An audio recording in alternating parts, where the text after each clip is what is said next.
Hello and welcome to EUTV Sport. I'm George Storr and we're here at Lock End Boxing Club in Edinburgh to speak to Celtic super middleweight champion Tommy Philbin. He's undefeated at 10-0 and going into his next bout on the 7th of April for MTK Scotland.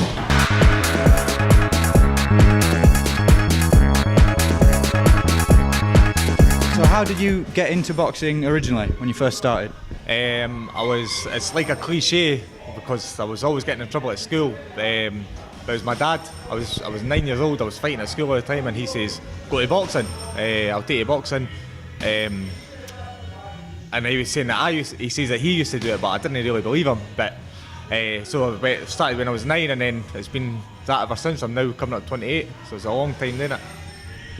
Fantastic. So, who's your biggest role model in the sport, would you say? When I first started, I loved Mike Tyson. He was an animal, but I just loved everything about him. But now, probably, I don't know, a Manny Pacquiao. You know who I really like? Jamie McDonald. Jamie McDonald is a quality, ultimate professional. Really good. So, if you were to describe your style for us, how would you describe your own style in the ring? Exciting, very exciting. Always go, put a good fight on for the fans. Yeah, that's about it. So last time out you won an absolute war against Rhys Pagan. So how did it feel to collect your first pro title?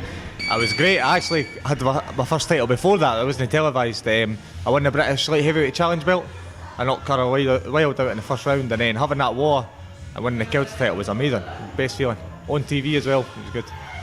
So as we said, that was a really hard fought battle with Rhys Pagan. If you could just talk us through that fight a little bit and how it felt for you in there. It was the first time actually. I'd only ever been to the 5th round before, so it was the first time doing this full 10 rounds. I actually thought the way the fight was going, I thought a couple of rounds in I was going to get him out of there, but he's very, very tough.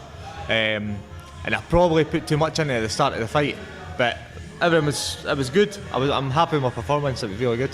Close fight, but I feel like I won. So fantastic. So you're fighting again on April the 7th.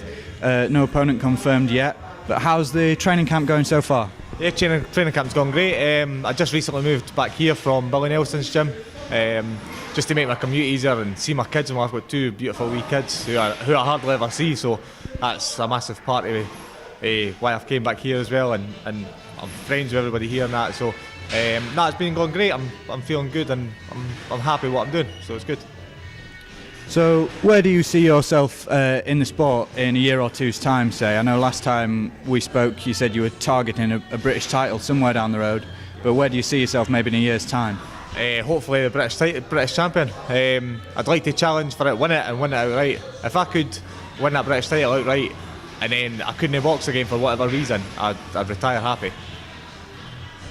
So the super middleweight scene's on fire at the minute, domestically and internationally. So how do you rate that domestic super middleweight scene? So you're targeting some of those top level British fighters. Just give us your take on it. You've got top of the pile, Callum Smith and George Groves, 2 fantastic fighters.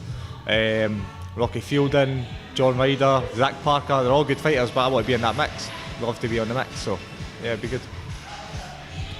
So have you got a parting message then for your rivals in the super middleweight division? Watch it, I'm coming.